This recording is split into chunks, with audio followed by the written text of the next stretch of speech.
এই যে এখন আমাদের পিঠা হচ্ছে, এতগুলা পিঠা নষ্ট হয়েছে আপনাদেরকে দেখাই, ঠিক আছে। এখন এই যে পিঠা হচ্ছে, তো সময় সময় পিঠা হয়, আবার সময় সময় পিঠা হয় না, এগুলো হচ্ছে কি বলে এটাকে তো রাত্রেবেলা পিঠা বানানো হচ্ছে নাকি ভূতে ধরে বাইরে থাকলে, তো আমরা কিন্তু বাইরে বসে পিঠা বানাচ্ছি।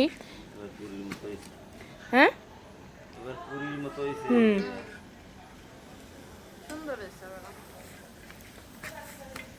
এই যে